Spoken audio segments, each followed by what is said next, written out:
Did your computer just do the I'm gonna die thing? Yeah. It's getting emo. I'm just gonna die.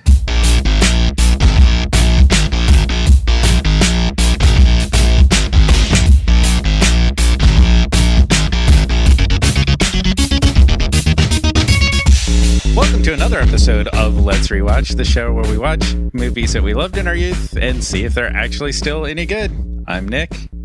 I'm Brett. I'm Sam. And I'm Ash. So, did you guys notice the significant thing that we're doing this episode? A sequel? First time we're doing a sequel to a movie that we've watched in a previous episode of this podcast. It was also the first time the movie poll has ever tied. Oh, It was the first original poll was a tie, 30%, 30%, Aliens, Mean Girls.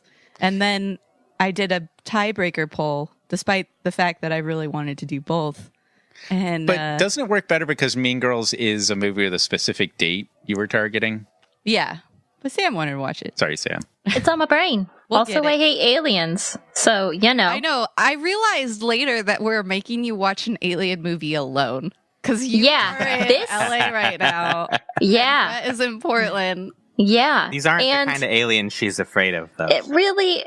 Really? These are the scary ones. No, yeah, don't worry. Lou Romano was telling me about how, don't worry, these aren't the aliens that abduct you and do experiments. They're the ones that want to eat your face and murder you. And I was like, oh, that's so much better. I mean, there's a lot less, like, personal suspense. I mean, I guess probably not in this movie because of the storytelling. But, you know, if there was these real aliens walking around, you just die randomly, probably. Have you seen this, Sam? No. Why would I have seen it? Okay. Remember, she hates aliens. I think it's different enough. But didn't you like the first one when we watched the first one? Yeah, no, it's an undeniably great movie. Do I feel like I want to crawl out of my own skin and run away seeing the creepy alien? Yeah, I do. Well, have fun with that. So Most excellent. The first Alien movie was the first time we did a podcast with Patrick Edwards. Oh, yeah. Oh, we should have had him back. Hi, Patrick. Sorry, Patrick. I didn't I hope you're watching it. Aliens. Sorry. It's like 9:30 where he is. I could text him and see if he wanted to come on. Get on the podcast right now. You know we're going to get a tweet later if you don't right now. This is a thing we do now. People just show up halfway in the middle of the episode. Hey, everyone liked it. So, Ash, clearly you've seen the movie. I have. And Brett? I don't think I've seen this one. I saw the first one. Interesting. Okay. Yeah. So I was talking to Luna about it, and she first of all didn't even know there was a second movie. And then she was saying, well, how can there be, they shot the alien out of the spaceship at the end of the first movie. How could there be another alien? Which I think, you know. Good question. It speaks to the fact that this is a pretty different movie. And I think that's a really, in my opinion, a fascinating thing about James Cameron. I feel like if you want to do a sequel and you don't want to fall into the trap where the sequel is always just a remake of the first movie, then James Cameron is your guy. Yeah. Because Terminator 2 is an entirely different movie from Terminator. And I think this movie is an entirely different movie from Alien while still feeling very true to that universe. This is the one with the soldiers, right? Okay. I maybe we should talk more about that after the movie because we both have this look like, do we want to say too much? I say, is this the one where Ripley fights the alien with some sort of ridiculous weaponry? Because I feel like that's just a trope for Alien. That part's kind of awesome, though. If that is this one. I thought this was the one that the Amelie director did. But no, I'm that's wrong. Alien 4, or Alien 3? Resurrection is what it's called, but it's the fourth Alien movie. Oh, okay. And I left the box set on the other side of the room. I'm now looking at it longingly. You can walk over there.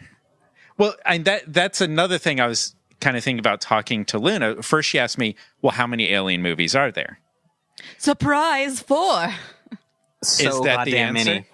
Oh. Because I don't think 4 is the answer. Like, there's 4 core Alien movies. But then Prometheus and the other one, Resurrection. And there were 2 Alien versus Predator movies.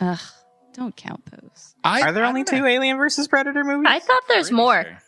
There's one in development, I think. And there was a maybe series that's of what I'm comic thinking. books. There's a new Predators movie coming out. Oh. But yeah, I don't think the Alien versus Predator movies are garbage. It just, the exciting thing is when they fight, and then there's not much else to enjoy. But they're not so bad. So basically, there's no plot, is what you're saying. And if you walk into it knowing that. Yeah. That was like the time I went and saw Freddy versus Jason, and like there was a whole movie before that happened, and I was just like, oh man. You didn't need that. No thanks. Yeah. Yeah. Yeah. This could have been like a 5-minute short. I unfortunately saw that movie as well, and it was horrible. In fact, there was one of these like surprisingly awesome fan-made movies. It was like 5 minutes long around the web, like, I don't know, 8-10 years ago. Batman versus the Alien.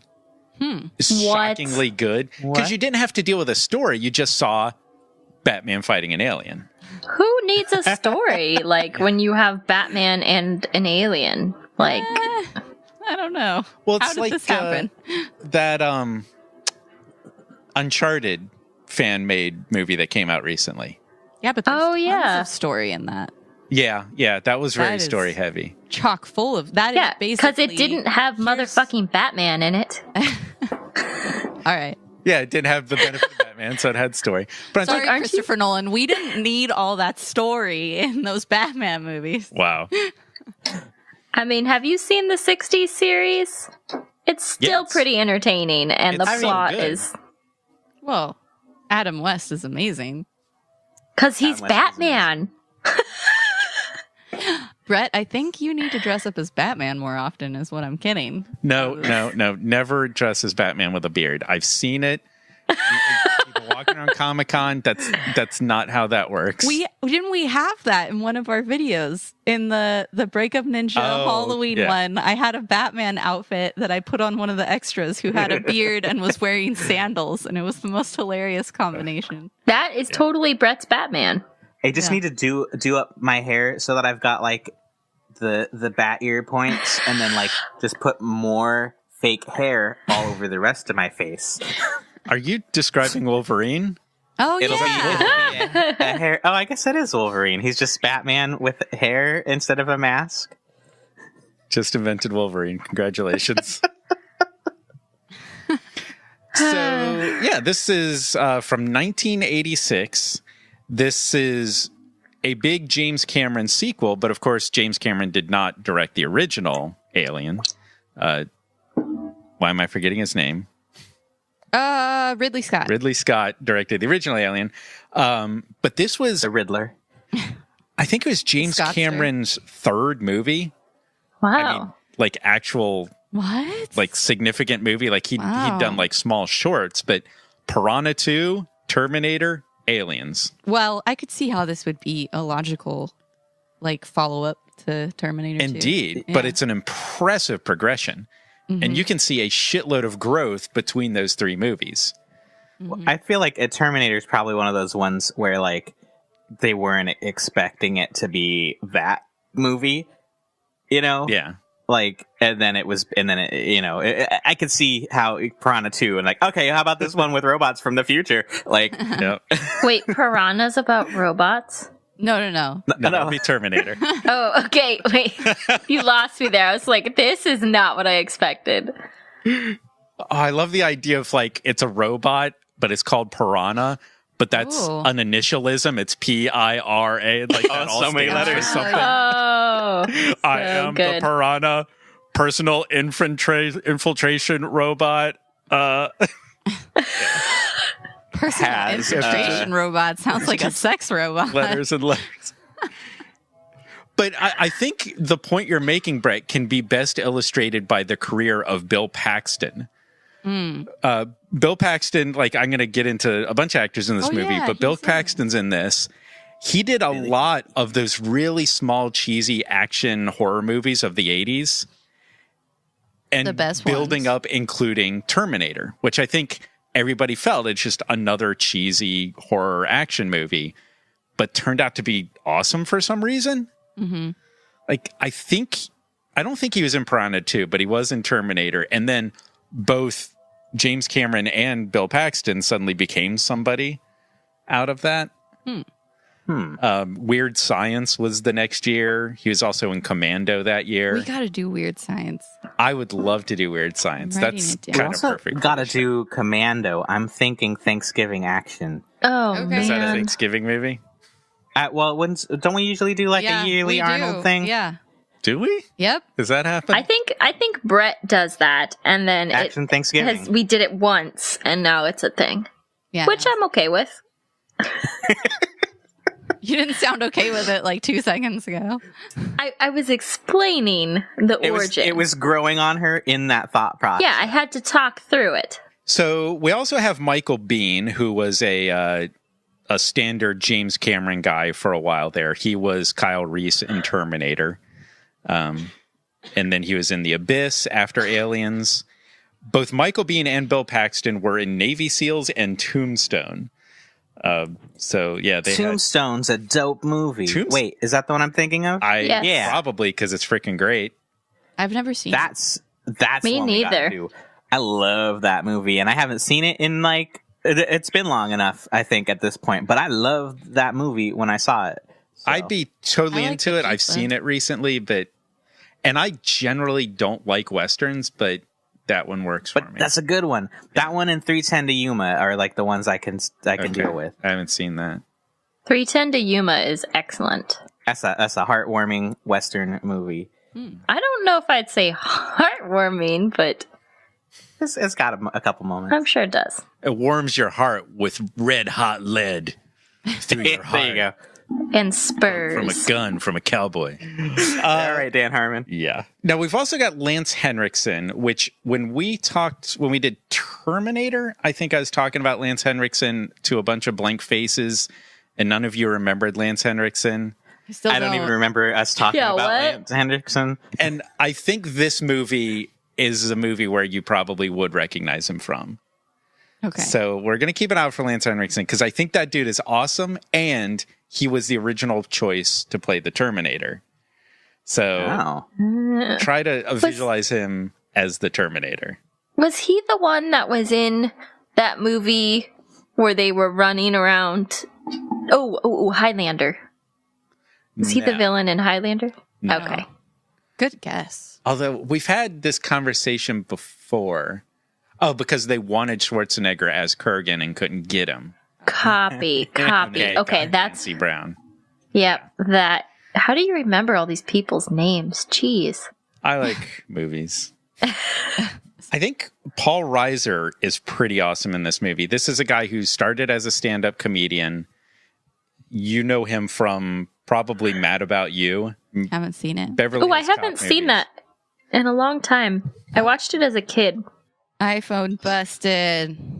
That's like from the era of the shows. Oh, what am I thinking of? That was like when talk radio was on. Damn. I watched talk radio. That was my show. Shortly before Mad About You, he was also on My Two Dads. But you most likely remember him from season 2 of Stranger Things. Oh. He's the creepy doctor at the hospital doing creepy things. Oh. Okay. No, I don't. No? Okay. I know who you're talking about. You'll recognize him when you see him. Yeah. Yeah. Okay. And I want to say stuff, but I'm not going to say because you guys have seen the movie. And then, of course, our main star here is... I'm not going to say... Sigourney. Okay. Because if I say it, I'm just going to get ridiculed. I can't even remember how you could just say it correctly, Nick. I don't remember anymore. You remember all these other names, but not Sigourney Weaver. I know the name. I just don't know That's what you said. Possible pronunciation will elicit. It's not a pizza. Have we covered this before? Are you a GIF versus a GIF type of guy? Like you pronounce it as GIF? It's GIF. Thank you. Okay, good. Okay. So it's the same with Sigourney. We can still be friends then. But does the G in Sigourney stand for graphic? It could. Yeah. Because that's why it's GIF. You don't have to justify her last name. I'm just creating a mnemonic device for you to remember. Okay. So you don't ridicule you. She's trying to help you. So I think we get a pretty solid cast of people that you're going to recognize when you see them, but may not immediately elicit a response. But Miss Weaver and Bill Paxton are definitely going to be recognizable, but there's more awesome people in here, I think. This whole movie, I'm just going to be like, oh, that guy. Oh, yeah. So, Ash, was it your idea to watch this movie? Whose idea was this? I guess so. I actually pulled all the movies from the poll from our movie suggestion list that we've been building. Okay. And so they were just, I was like, hey, these are 4 movies I'm down to watch. These are 4 movies. It's like purred. I was actually really sad because I really wanted to watch Clue. And Clue was like the least favorite. Well, I've said it before. You people can just choose a movie. I offered these as a selection and nobody said, yeah, let's do that. Oh. Mr. didn't that reply is to true. the email. Well, I replied with Mean Girls. When you send a list of 4 movies, I just assume it's going to be a poll. I didn't send a list She of 4 didn't. movies. She sent 3, and I read my email. Well, I read it, Ash. If somebody comes out and Thanks, says, Sam. I want to do these movies, and I don't respond, it means, all right. Well, how am I supposed to know that? I'm not a fucking mind reader, Nick. All right. I just didn't check my email until it was at the point where it was There's 4 a movies. poll. I was like, okay, this is where we are. I don't need to read the old stuff. I just didn't bother waiting. And when Sam was like, Mean Girls, I was like, poll time. We have 4 options. I'm okay with this. I'm okay with works. polls. I feel like our polls are going pretty well. Thanks, audience. You guys vote a lot. And Yeah. if Also, audience, thanks for all your positive feedback about our last episode. It was we got a lot of comments really about cool it. to hear. Yeah. Oh, really? the Comic-Con episode. Yes. Yeah, everyone really liked it. You know, the one thing that I feel like I overlooked, we didn't really talk much about Comic-Con. Like, was there anything you guys saw at Comic-Con that was particularly awesome or memorable? Well, I posted a whole video about it. Okay.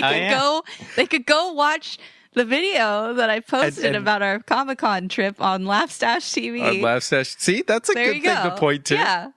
I'm just saying we didn't really talk about it in the Comic-Con podcast. Right. Anyway, we got off track. You asked if I brought this movie to the table. So, yes, in a way I did, but I can't remember who originally suggested this video or this movie. I think it was Patrick in our episode. Oh, Yeah, I no! think Patrick was like, well, you have to watch And Aliens. I'm pretty sure we said we'll bring you back for it. So no, we I feel totally like a jerk. didn't have your back, Patrick. Oh Wow. well.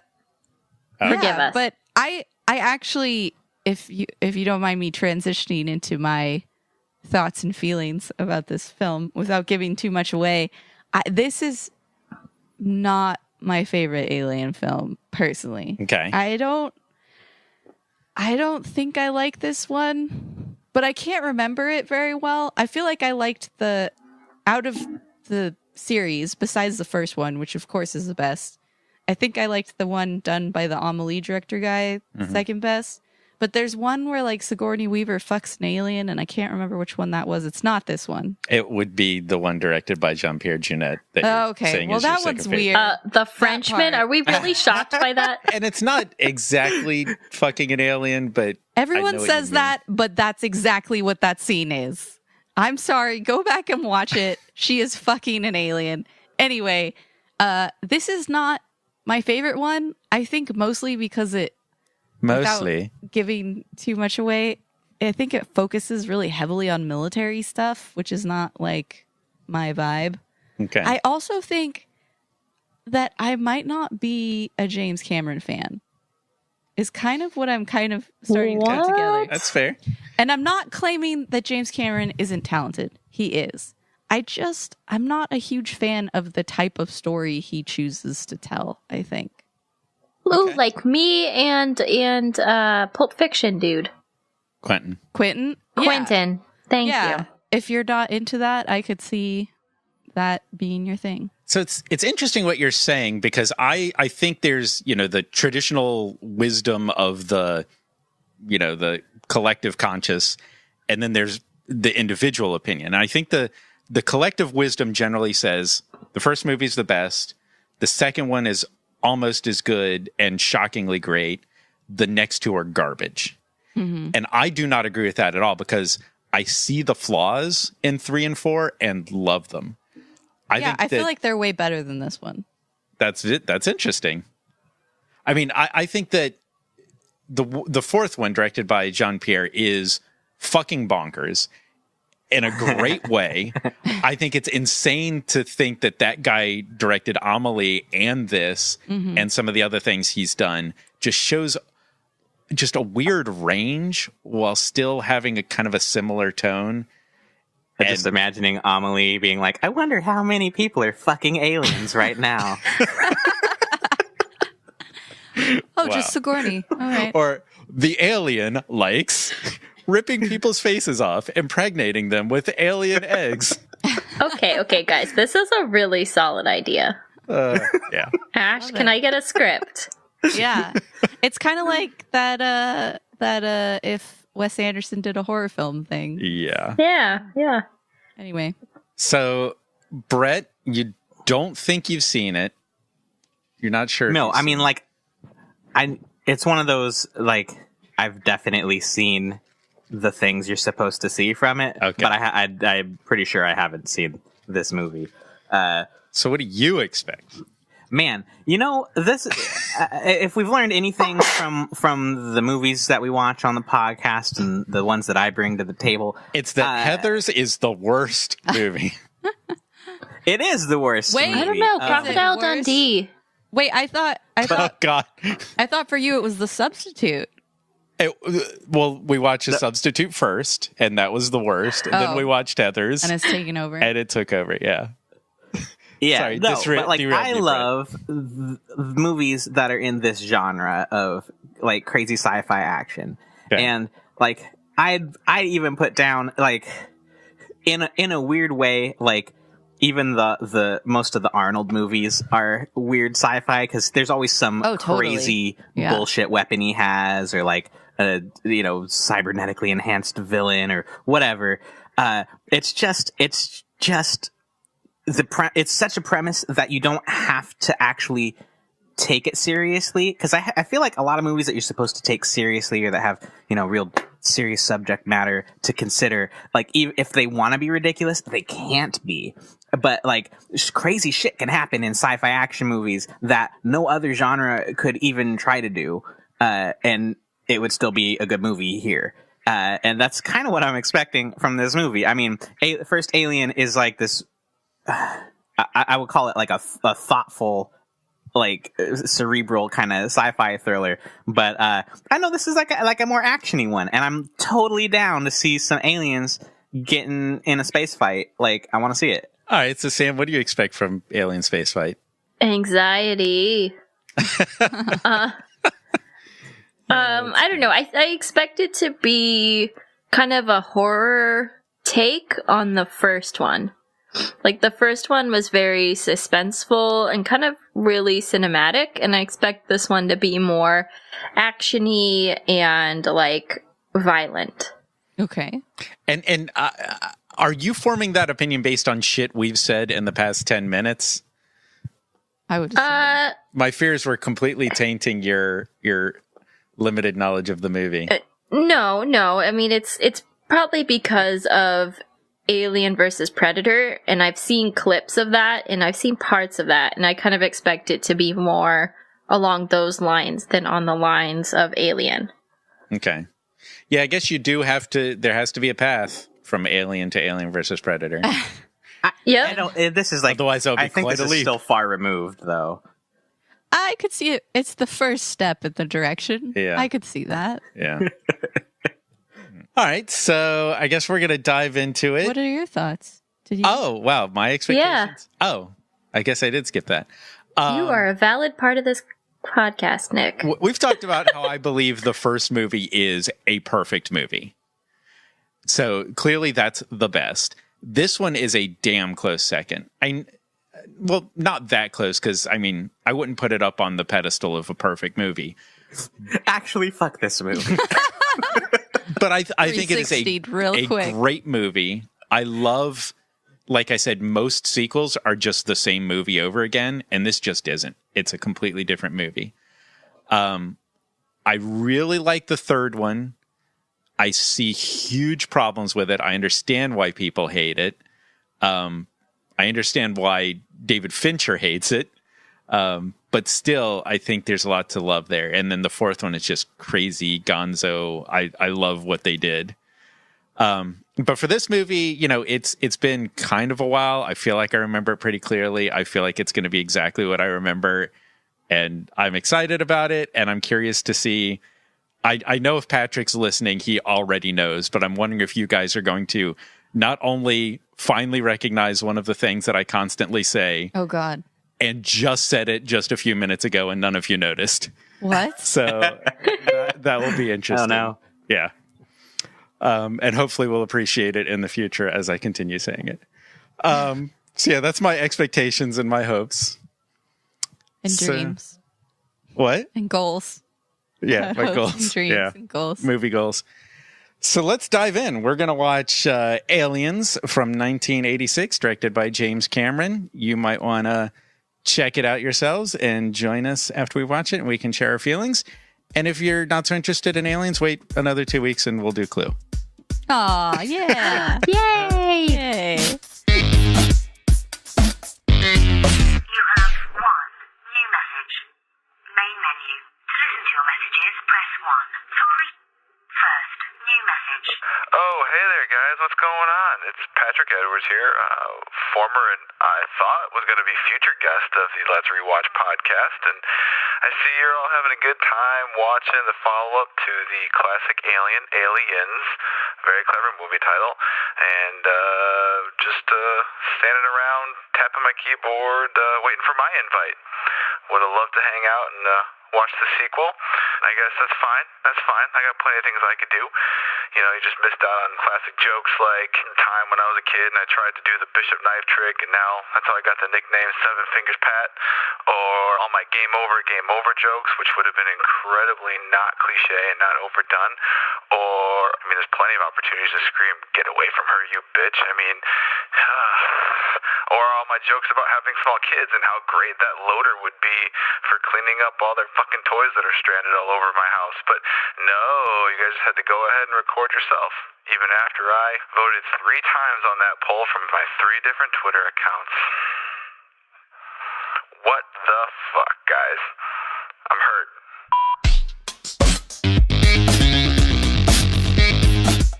Dun, dun, dun, dun, dun, dun, dun, dun, dun, dun, dun, dun, dun, dun, dun. Kaboom. That's the song, right? Sure. It sounds like you're in a club. Or just put in like a microwave beep. Yeah. Boop, beep, boop, beep, beep, Yeah. beep, beep, beep, beep, beep, beep, beep, beep. It's just like a fucking heart rate monitor. Bryce was watching the movie with us and he was like, it sounds like a square wave peaking. So what'd you guys think of Aliens? Do you mean Ripley's Believe It or Die? Oh, nice. That's a good one. Because nobody wanted to believe Was it a good her. one? That's true. Okay, yeah. Yeah. I wasn't aware Yeah. Shaggy was in this movie. Game over, guys. Oh, yeah. All right, I thought you were talking about a different Shaggy, and I was gonna be like, Oh. dude.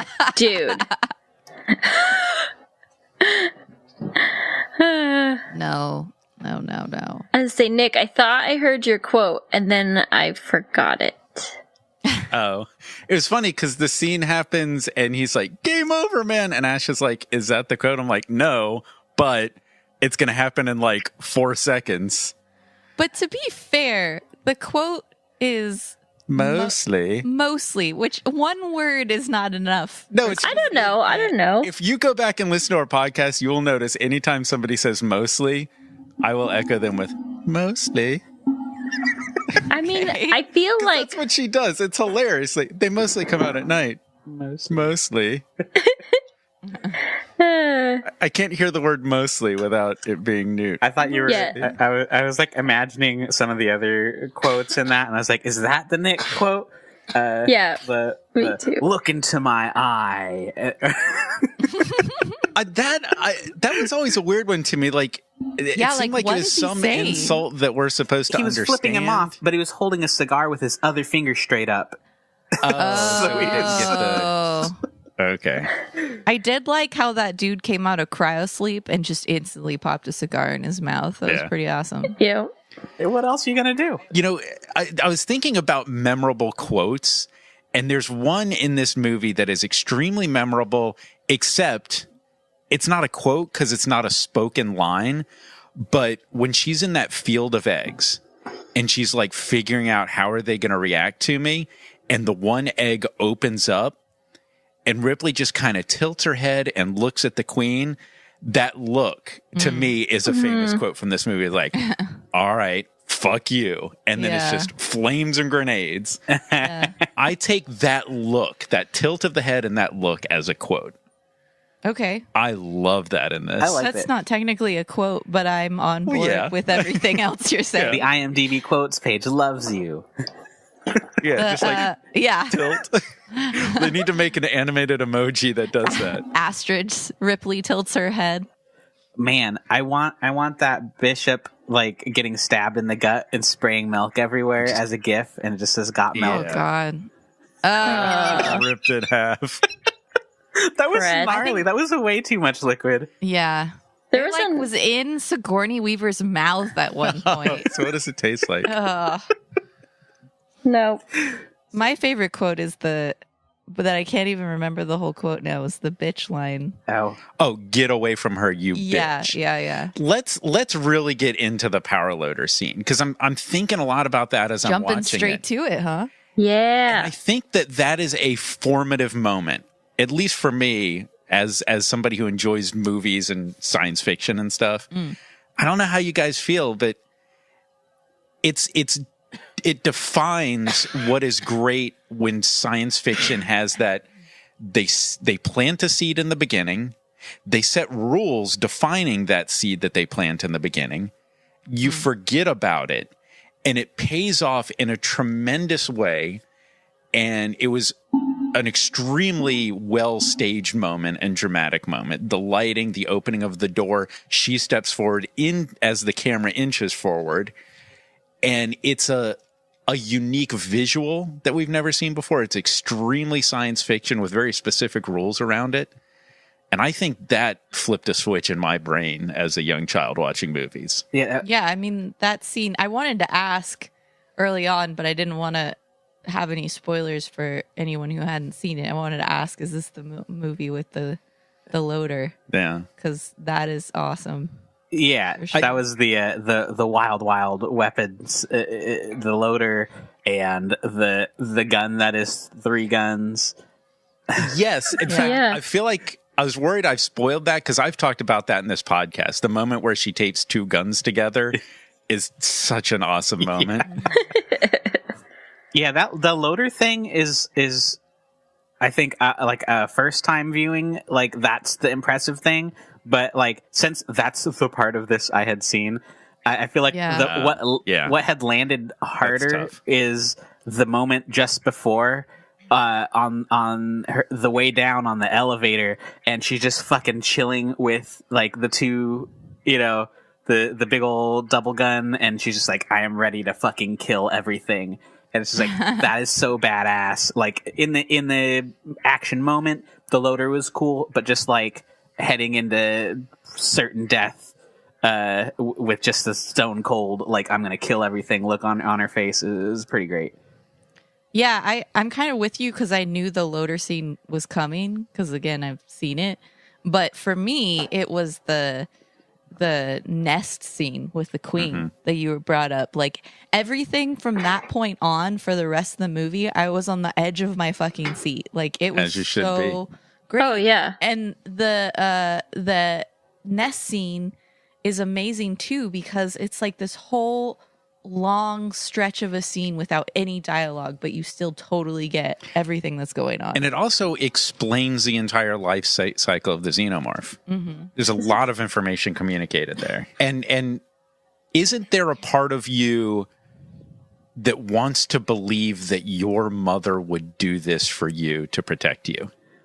Well, that's what's so great about the end of this movie, is it's really 2 mothers defending their children.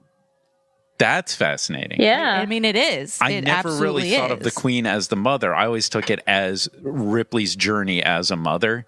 Well, it's her journey too. But you're absolutely right. I never thought about that parallel to it. Yeah, the second, because Ripley in the nest scene, that's why the nest scene's so great, in my opinion, is in the nest scene, Ripley recognizes that this too is a mother, and that the most dangerous thing she could do to this mother is to threaten her children, which were the eggs. And then when she actually does set fire to the eggs, the queen is like freaking out, like, my children, my children. And then the queen is on this like badass vendetta as well to go fucking get revenge for all her children that Ripley just killed. Yeah. So it's like, it's great. Like the bad guy has this amazing motivation. On an animal instinctual level. Yeah. But not even, because the moment before that was the alien telling the other aliens not to attack Ripley. Yeah. Yeah, they were both testing each other's limits, and there was a moment where the queen kind of like tells these centurions to back off. Yeah. I think he's saying it wasn't even like it's beyond animal instincts. It's like there's some intelligence. They were like implying some sort of like recognized hierarchy and at least rudimentary language. Mm-hmm. And I think part of the appeal here is that you can't quite gauge how intelligent they are. That's what I was just going to say. I really like how they walk that line, and they use their kind of primal animal instincts as fear, but then when they stalk people or they go through the ceilings and they do these intelligent things, it totally adds to why they're so scary. It's like they're not just primal, they're thinking through this. Yeah, they're like it kind of reminded me of the raptors in Jurassic Park, where it's like there's coordination. Jurassic Park is dripping with this. Yeah, there's coordination going on. There's animal killer instinct, but there's also like this extreme sleuth killer that can also be stealth. Like anytime they were just like quietly climbing through the ceiling, and that was, in my opinion, when they were the most creepy. Yeah, spooky as hell. Or when they're kind of camouflaged on the wall and they start to move, but they move in a fluid way along the arc of the curve of their own bodies. Mm-hmm. Like a snake. Yeah. Like an octopus. Yeah. So I think it's really fascinating to point out that there's a scene in this movie that was shot and cut out of the first movie. What? Not exactly, but mostly. In the beginning? No. In the original movie, there's a scene after everybody else is gone. She's working her way to the shuttle. She comes across Dallas, Tom Skerritt, has been like glued to a wall, and he's still alive, and he says, "Kill me." And that was in this movie when they first find the people in the fusion plant, and she's glued to the wall and she says, "Kill me." So they had already plotted out parts of the life cycle of the alien, knowing that these people weren't really being killed, they were being captured to be I thought you were saying that the footage was used in this movie. No. I was like, not the footage, that was a woman. But the concept of them being like glued to a wall, held there alive so they could be incubators. Was that in the first one? No. It was cut out of the first one. Maybe you've seen that deleted scene somewhere, because it certainly exists, and it's probably on a bunch of the I think DVDs. it happens in Prometheus too. Yeah, I think it happens. That's probably where I know a lot of other sci-fi films now.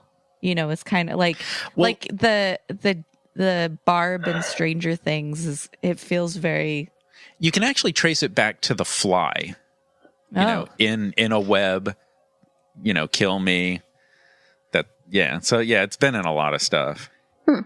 I really had a deeper appreciation for Stranger Things because of this movie, and I realized how much Paul Reiser play the same character. Sure. I was gonna say just how much they kind of took inspiration from this movie, I forgot the name of the monster things, but they are very much like a version of the aliens. Demogorgon, thank you. And they kind of do very similar things, like stalk through invisible channels or ways that you wouldn't expect. So I did feel like there's a moment in this movie where there's this phrase in my mind, "We are really deep in it." where earlier in the movie it's figuring things out, it's investigating, and things build, and now you're in it. In the way that towards the end of the first year of Stranger Things, we're in the Upside Down, and here, like, you're deep in the nest, and the walls are, have the biological crust of these monsters, and they're stalking you through that. Yeah, I definitely see that. Yeah, I mean, that's what makes Stranger Things, I think, appeal to so many people, is that it's basically an amalgamation of just a bunch of other things that we loved from the past. It's a remix. They're definitely, they're borrowing heavily. Yeah, it's something new, but in a familiar way. You guys ever play the Panzer Dragoon series of games? Okay, I won't get into that. The buildings in this looked a lot like the buildings in that, and it's just like, oh my god, they just took that right out of Alien, and it's awesome. But well, that leads to something I was going to say, which is the big fusion plant, where the nest is and all that stuff. You've seen that building before as well, because the interior to that is the interior of the Axis chemical plant in Tim Burton's Batman. Oh. Interesting. Yeah. I was gonna say I love that. I love that this movie. First off, I want to say before we get too deep in it that I was very, very wrong about which movie it was. I was confusing this with the third one. This is the one that I like, definitely. But I love that this movie stayed true to Alien, the original Alien, in so many ways, in the set design, in the lighting, in the costumes, in the building, like the architecture of the buildings look familiar. The technology looks familiar. It's like, it's not just like, oh, that's sci-fi technology. It's like, no, that's very distinctly Alien universe technology. Yeah, And, I mean, even like the story beats are I was very just going to say that. similar. Yeah. Like the tone of the movie is perfectly in line with the first one, which is the complete opposite of what I was expecting. Yeah, I've always been... It's always stuck out in my mind how different this is from the original movie because it's an action instead of a horror movie. But as I was watching it this time, it was striking me how similar it was. Yeah. Yeah, I think the third one's more an action film than this one is. And that's why I was getting it confused with that one. The third one's very heavy on action film and not really horror scares. But on that theme, and I was actually thinking about this so hard, I wrote this down. And I want to read like the brief thing that I wrote. And I want to propose that this movie is not really a sequel. To me, it feels foundational to the story. It feels like it stands equally with the first movie in establishing the lore of the xenomorph, which is a word that's not even in the first movie, as well as the essential components of Ripley's character, and they give a name to the company. There are things that you think about when you think about Alien, the Alien universe, that come from this movie as equally as the first movie. I totally agree, Nick. Like, this feels like an extension of that movie. It doesn't feel like we added on to it or like it's tacked on or an afterthought. It just flows perfectly and tonally. And it's like, it's really subtle and really great in how it builds on the original and not like taking it for granted or being so different that they're not recognizable, but at the same time not being so much the same that it feels like a ripoff or that it's, just trying to recreate the success of the first one. Well, it kind of makes the first one feel like almost like a prequel to this. Yeah, it totally does. It almost like, remember the Matrix movies where the first one didn't answer any questions, and then the bad comparison because the other ones got worse as they gave you more information. But this is kind of like that, where the first one was just like, here's this fucking thing, we don't know what's going on, and like that was the whole movie, and then. But this has just got so much better with more info on it. I love that this, like, so often sequels, like, time jump. And, like, yes, technically we time jumped 50 something years, but this literally feels like we just picked up right where the other one ended. Because you're following Ripley through. Yeah, exactly. And so that literally did happen for her. And so I think that's why it dovetails so well into the other one, is it just picks right up with her story. There's no like, well, what happened in between, And if you think about who Ripley is, we never got a first name in the first movie. And I feel like this movie earned that reveal. Ripley very much is a mother, somebody struggling with having lost her daughter. Mm-hmm. All things in this movie that for me are such defining parts of her character. I do really love that, but I felt it was a bit on the nose that the child she finds is another 11-year-old girl. Like, I kind of feel like it would have been a little less on the nose if it was a boy, or, like if there was some difference. It felt really she wakes up 50 years in the future and now the aliens attack. How convenient. And really, she lost an 11-year-old girl and she found an 11-year-old girl. Okay. I was chewing over the math, and I think that Newt is 7. When Ripley left her daughter, she was 9. She said 11. Oh, and she expected to be back by her 11th birthday. Oh, okay. Because it takes a lot of time to make those mining runs. You're so right. I think that's the math on it. So yeah, she would have been extremely close to her daughter's age when she had to leave. It was just a little too perfect on the nose, but that kid was dope though. Oh no, she was great. I'm just saying, or maybe Ripley didn't have a daughter. Maybe she had a son. Like, I feel like there was a way to make it less on the nose and still be fantastic. That scene where everyone's freaking out and they're like, "You okay, little kid?" And she's thumbs up. I love that scene. It's so funny. Oh yeah. And what is it? Everything's going to be, we've got all these soldiers here. They're trained professional soldiers. And she just says, it's not going to make any difference. Yeah, that was great. Yep. Yeah. A lot of great performances here, but definitely from that kid as well. I want to know how she survived. Yeah, in the air vents. But here's the thing, though. I think you bring up a really good point, Sam.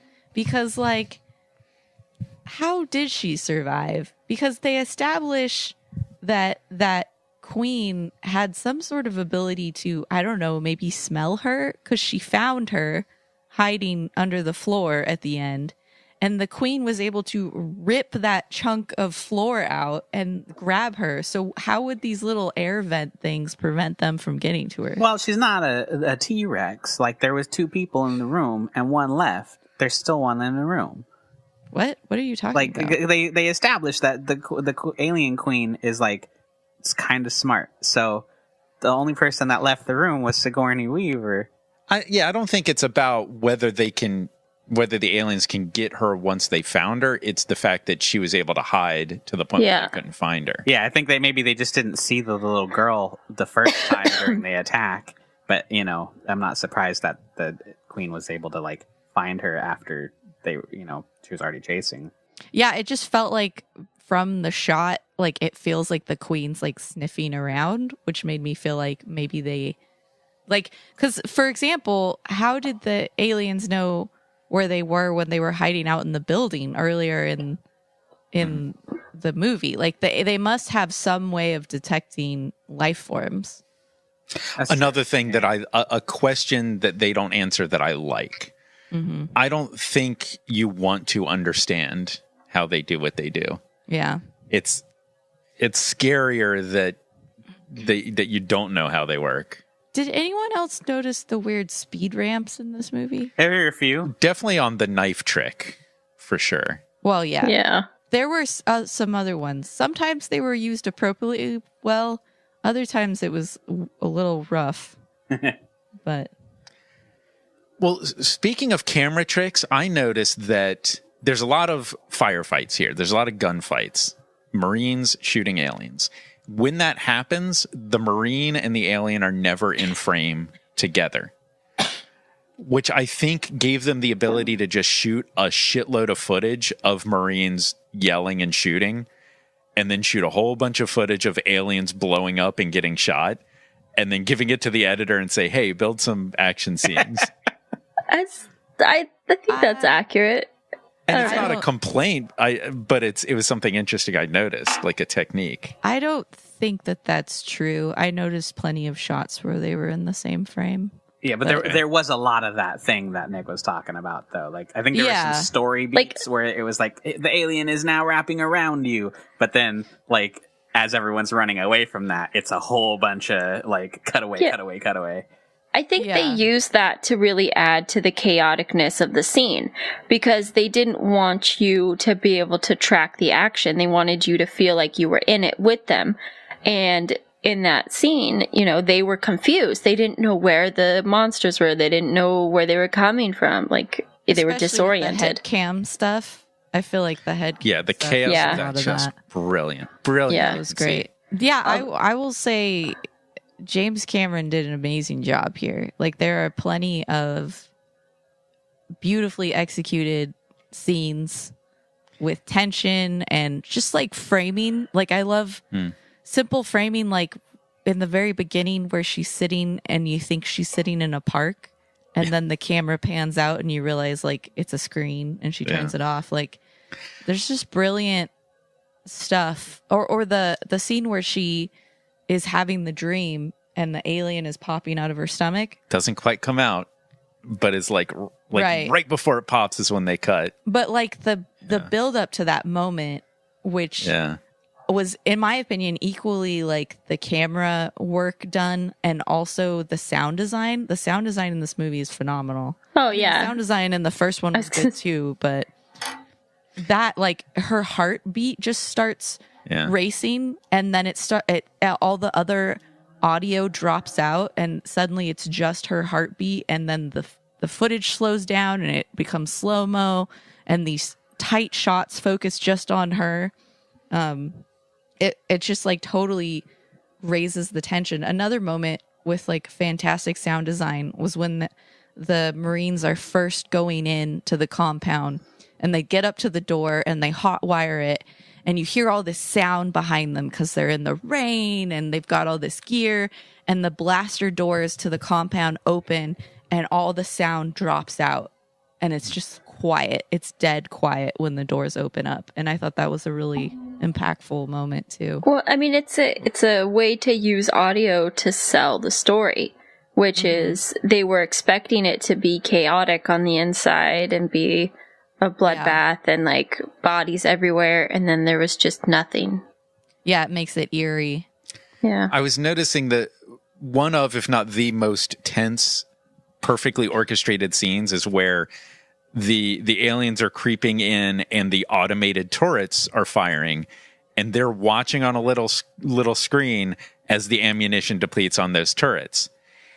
And it's so tense and so, you know, perfectly paced and scary. I did like the thing they did with the countdowns, though, because that appeared a lot in the movie, and I don't want to say that they were like really fastidious about the ammo counts, because there were a few scenes where guns just kept going, but like they definitely threw that in as like ammo's a thing, and they only had, you know, there's like, we only have like 3 magazines or something, you know. They were fucked from the beginning of this thing, and they let you know even through the small details, like how much. Well, Bill Paxton let you know. Yeah, how many bullets they had. We can all read the screen, Bill. Calm down. But I want to go back to your point, because I still think you're making a really great point, is that for most of I want to say 2/3 of this film, we see very little of the aliens. Right. Keeping the suspense that the original film really built up to, so that by the end, you know, they're very scary because we're not seeing them very often. Or when we do see them, it's like for a flash, you know? And it also helps in production because the alien body count in this movie is off the charts. Yep. Yeah, it's just like the easiest to kill aliens of the series. Could be. Yeah, I was kind of wondering about that. Like, wasn't it super hard to kill one in the first movie? But there weren't any Marines. The only weapons they had were flamethrowers that they slapped together. Oh, okay. Gotcha. I do feel like there were a couple moments when they maybe showed the aliens just a little too much, a little too long. Like, one thing I thought the first movie did a little bit better was that they were really good at not showing full body, or if they showed full body of the alien, it wasn't moving that much. It was really slow. Because there were a couple moments of, like, quick motion where it kind of... a dude in a suit, right? Yeah, it just kind of caught me. Not bad, but just enough to where I was like, ooh, there was not nearly as much dude in a suit in this as the first movie, though. True, but it's that slow motion part, you know? Like, they never showed the guy in the suit moving quickly. True. And so that becomes a problem with the third movie. Where it's not a guy in a suit, but it's that late 90s, early 2000s CG. Oh, yeah, I caught myself wondering that. I was like, is this worse than a CG version? And I'm like, I don't think so. No, I don't know. I prefer the guy in the suit. Yeah. I mean, it forces the filmmakers to have an economy of how long they can have the monster on the screen before that illusion falls apart, but it lends itself to tension. You would think CG would also have that economy, but like somehow the idea of CG tricks everyone into thinking like this could be on screen the whole time. Which is funny because it's way more expensive in the long run. It really is. Not cheaper. Or somebody says to the director, you can have 4 seconds of unbelievably realistic footage. Or, you could have 10 minutes worth of footage and it just won't be as great. And the director is going to go for as much as they can get. I feel like with CG, like after you've built the assets, the price point drops off significantly, Yeah. It's not as expensive. For CG? For CG. That's probably why they do it more, is what I'm saying, is because once you model and rig. Than the man hours. Yeah. But you're still paying man hours because you have to have someone man the render farm. You guys remember an issue I had with Blade Runner was this idea that before the movie starts, there's these like other planets and there's robots that revolt from their slave owners. And I'm like, I want to see that movie. To a much lesser extent, watching this movie, I have to wonder, what do those Marines usually do? Fucking nothing. They were the worst. I don't know. It's a universe with space Marines. Like, do they not go on missions and do other stuff? Well, they talk about in the beginning that they've been on other missions. I want to know what Arcturian poontang is. Because that sounds like something I don't want to really. I feel like most of the Marines. But you want to know about it. I don't know. Maybe I don't want to know about it. Like most of the stuff these guys do, even with the possibility of space marining, is probably on planets, Like, it's probably just normal marine stuff, and then maybe once in a while you take a bus between planets. But, like, these guys were so unenthused to be in outer space. Like, the fuck is going on? Oh, yeah. This is a universe where space travel is mundane and kind of annoying. Also, it's 56 years in the future from when... 56 years in Ripley's future, which puts... I don't know. A lot of years. Yeah, but there's still a... that's old shit. The established universe is everyone's living on a colony on the planet. Like, no one's out in space all the time. I mean, except the Space Marines. The Space Marines, yeah. Yeah. What are they fighting? Well, that's a question that I have because, like, at one point they're like, is this a bug hunt? But then at another point, they made fun of Ripley for seeing an alien as if aliens don't exist. So are there other aliens or not? Yeah, what are these bugs that you're hunting elsewhere? So my thought is that they what was the actual bad dude's name? Oh, Burke. Burke. Yeah. I think like what I got out of that was they were in a room with a bunch of people who didn't know about this alien problem, and then Burke walks out of the room and is like, "Yo, there is an alien problem. Come with me." But it was the Space Marines that were making fun of her for seeing an alien. Oh, that's true. I don't know what I was thinking about that boardroom thing at the beginning. Oh. No, it was like Vasquez was like, I think she said she saw an alien or whatever, and they were like laughed. Also, I'm pretty sure maybe not everyone, but at least a few people in that hearing room in the beginning knew that the alien existed and that Ripley was not lying. Yeah. Yeah, because didn't they send them to get it? The company ordered them to retrieve it. Yeah. Yeah, they were trying to find a scapegoat so the news wouldn't go public and they could pin the financial liability on her. But yeah, people in that room knew absolutely that the aliens were real. Okay. I think. I think you're right. Company? I couldn't quite tell. It seemed very much like it was a company hearing, but then he starts talking about her punishment and stripping her license. And like, do you have the authority to do that, company? Also, like, how long are your license good for? If you've been in stasis for 56 years, do you fucking wake up with everything accredited? I don't think so. That did cross my mind, but it also occurred to me, if we're in a society where somebody's job involves them being in a sleep tube for years or months at a clip, they probably have their license set for X amount of waking time. Probably. Now, that's me making up shit in my head, but that makes sense. Seems like the way to go. Yeah, I'll buy it. Also, do you not age or grow hair or fingernails in a stasis tube? I don't think so. That's like the sci-fi norm. Yeah. That's, like 56 years, she should have woken up with that guy's fingernails that were like yards long and like hair down to her feet. Yeah. Well, they did set up that she had medical issues coming out of a extra long sleep. She was tired. If you believe all of the information that was communicated in that dream was actually valid information. Yeah, that was kind of confusing because then they never like addressed that in real life. Well, I guess they did when he talked about her daughter, but yeah, that's an excellent point, Nick. It might not have been. Point. She mentioned that during the movie. During the film, I was like, wait, but did she really like sleep for 50 years? And he was like, yeah. And I was like, okay. Yeah, we don't know. That's, I think that the only real problem that I have with this movie is the beginning of the movie, where you guys ever see like this news story of that girl who's out surfing with one leg because she got bit by a shark and lost a leg, and it's like, I'm just gonna go back out and surf again. Like, that's no one in this scenario. Like, if you were out in space and you got attacked by the aliens and you were the only one of your crew to survive, and then you like woke up 60 years later and they're like, hey, want to go back and find some more aliens? There's no fucking way that. But she says no. No, I think they did a good job of having her resist going back. Yeah. And I love how she said, I'm not going back. And if I did, I wouldn't be any value to you.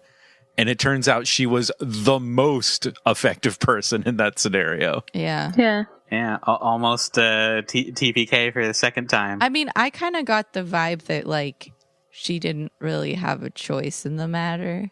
You know what I mean? I did kind of feel like that a little bit, but it's just like, I don't know. I feel like she got on the ship and was like cool with it. Yeah, I mean, Sam, I'm really kind of itching to hear what you thought. Like, I think there were some creepy, scary things, but still a little bit of a different movie. How'd you feel? I did fine. I think I'm slowly getting better with this. And there were some scary scenes that I felt bad for you to watch alone. Yeah, I think it was light enough. I don't know. I think I just had to mentally become strong to watch this on my own. And I focused more on like the cinematography and everything and the storytelling. And I thought it was just excellent. I think I like it better than the first one, which I'm really surprised to say. You just crushed Nick.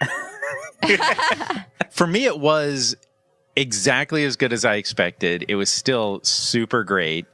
The one thing I was surprised by is I very much had this hard opinion that this is a different type of movie. The first movie is sci-fi horror, and this one is sci-fi action. Yeah. I was a little surprised at how similar they were. Like, the story beats Me too. Actually really more similar than I remembered. I mean, it really felt like James Cameron, like, this is his love letter to the first movie. Like, like down to the, like when they finally get attacked by the aliens, the lighting is all red, just like the original movie. And then, like, the same story beat at the end, like, I will admit, I kind of saw it coming, but, like, the same story beat of, like, oh, good, we killed the big bad.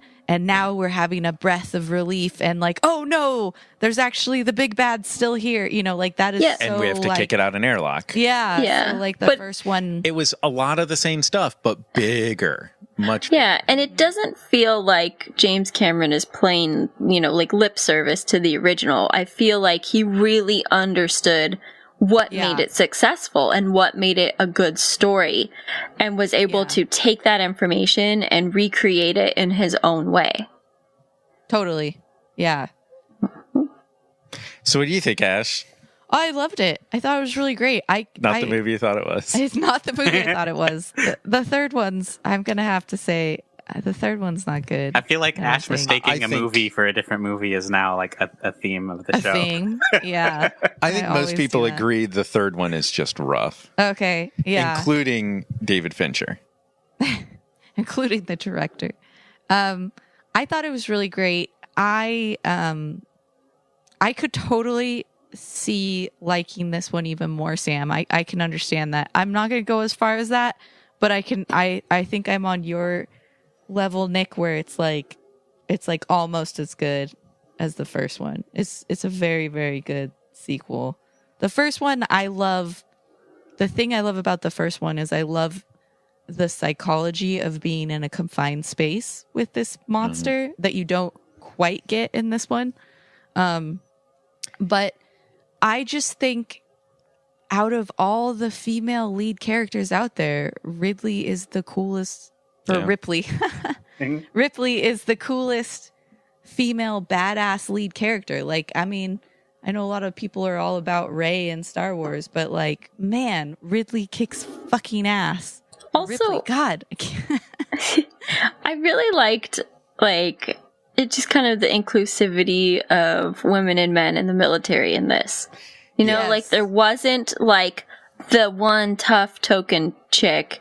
Like, there were just women in the military. Yeah, not just one. Yeah. Yeah. That pilot was awesome. Yeah. Yeah. And Vasquez, like the super badass military chick, like was one of the last of them to die, you know, like. Yeah. I feel like these movies are what you would get if gender was not an issue. Totally. Yeah. Yeah, because the reason why I feel like Ripley is such an awesome female lead is because there's absolutely no female stereotypes attached to her whatsoever. Like, she is just like, people say, like, I've seen this before in an interview with George R.R. Martin where people are like, how do you write such good female characters? And he's like, I just write them as people because they are people. You know, like she's just a person, and like there's no stereotype about her. She's not trying to be sexy. Though I will say, I thought it was a little weird that everybody else is like wearing shorts and shirts in the cryo freeze, and she's the only one that has to be in like panties and a tank top. But actually, whatever. the dudes didn't have shirts, but yeah, it was weird. You remind me of this great line in the movie As Good As It Gets with Jack Nicholson, and they ask, how do you write women so well? And he says, I think of a man, and then I take away reason and accountability. Wow. It was a great character. A great asshole character. Yeah. I mean, but that's something that he does really well with writing these women characters. It's like, they aren't defined by their femininity. They are truly just a well thought out character outside of gender, you know? Like, you can describe Ripley without using, or with only using gender neutral terms, which is really cool. Definitely. You know? Like, for example, I've been rewatching that 70s show, which I love dearly, but rewatching it, there's like, and part of it, like, I'm like, okay, well, it's the 70s and these are teenage boys, but like some of the ways they handle the female characters in that show and talk about the female characters in that show is very like, you're talking about this person like they're like this woman, like she's a thing and not a person. There's this tremendous scene in Handmaid's Tale, and Luna and I just watched this, where there's a room full of people, and she says to the commander, who are these people? And he starts saying, like, they're, foreign diplomats and government. And she said, no, the women. and he had to stop and think about what she was talking about. Because she just says, who are these people? And he assumes she's talking about all the men.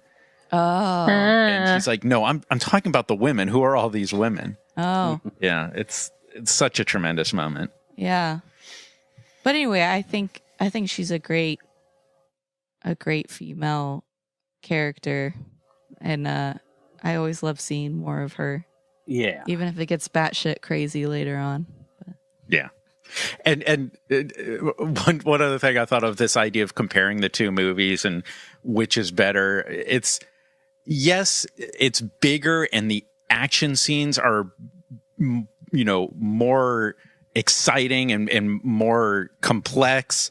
But to say that Mission Impossible Fallout is better than Mission Impossible 3 is insane. Just want to say that. Okay. I feel like this might be a dig at me. I didn't. No, it's Mission Impossible 3 is so much better than Fallout in the way that Alien is so much better than Aliens. Granted, the action is bigger and more exciting, but it's still a better movie. Isn't Mission Impossible 3 the one that Limp Bizkit did the theme song for? No, I don't think so. I don't know. I don't really know Limp Bizkit. I guess maybe. Nick's too old for Limp Bizkit. It's not really familiar. That wasn't his high school days. So, Brett, what did you think? So, I was watching the movie, and I wasn't actively trying to think about it, and out of nowhere, it just hit me. What other movie has a badass, gun-toting, strong female lead and her kid and their robot friend fighting a big bad and killing it by throwing it down a pit to its death? Dun, dun, dun, dun. It's Terminator 2, guys. Also, in the first movie, the robot's evil and wants to kill everybody and cannot be stopped. Yeah. In the second movie, Terminator she sees is a robot, Alien. assumes it's going to kill everybody, but the robot ends up helping people in the end. Yeah. They're the same There's series. no more original ideas, guys. We've run out. That's it. But like, It's the same director. the hands-on connection between Aliens and Terminator 2 is like, it's the same guy. Yeah, there's definitely, this is a writer-director with certain sensibilities, and this is a story absolutely for him. I feel like he did this and was just like, that could have been more fun and less serious, and that's Terminator 2. Yeah. So, it's one of my favorite movies, and this, I think, is instantly, like, the top of the list cool movies. I really like this. I don't know if I liked it. I think I liked Alien better, just because it's so rare to see a good, like a really good horror movie, and Alien pulled that off. And this kind of content where it's action with heart, it's more common, but it's still, a rarity, but it's more common than that gem that was the first one. Yeah. That is a common thing, which means there's more of it, so a lot of it is mediocre and bad. This is one of the best examples of it. Yeah, for sure. Excellent. Well, thanks for watching Aliens with us, and be sure to let us know on Twitter what you think about it. If you like this show, this is part of the Laugh Stash TV network of content. It's this podcast and a YouTube channel with a cooking show, a drinking show, video game parodies, and a lot of other cool stuff. Yeah. Also, exciting news. Our latest sketch will be out. Cop Pockets. Oh. So I didn't know that was ready. Please go to YouTube, Laugh Stash TV, and check it out. We shot for shot, reshot the 1993 Hot Pockets commercial and replaced the Hot Pockets with donuts and the friendly 90s family with cops. Cop Pockets. Yeah, Cop Pockets. I don't know if it's too deep of a cut and nobody will know that it's legitimately a commercial from the 90s, but check it out. It's pretty good. But also, you can follow us on Twitter. We're at Laughstash TV, or you can follow this podcast specifically at Let's Rewatch, where we post the movie polls like we did this time, or if we decide not to do a movie poll, and I post screenshots of the movie we are watching for you to guess which movie it is. And also, don't forget that I haven't mentioned it in a while, but we have a Facebook group. It's called Let's Rewatch Podcast. It's a closed group. So you do have to request to be added. But we just had a new member. Welcome, Aaron. He said he just started listening to the podcast, so thanks for joining. And you can be a part of the discussion there, and feel free to post your own movie stuff that you want a group about. I'm really sick, guys. I'm sorry. Post words you want a group about. Perfect. Post group words. Safe words. I don't know. Someone else talk. Yeah, if you enjoyed our podcast, please tell all your friends about it. We would love to get more listeners, and the best way to do that is through you, our current dedicated listeners. Force your family to listen. That's always fun. And your dog. Dogs count. Yeah. So make sure your podcast feeds are up to date, and you let everybody know we'll be doing this again in another 2 weeks for more Let's Rewatch. Yeah, next time we're going to watch the unholy combination of two ridiculous movie franchises. We're watching... That's a long title. We're watching Dancing. It's On. Nice. What? Is this the prequel to Bring It On? It's like Bring It On and then... Step Up. Yeah, Step Up.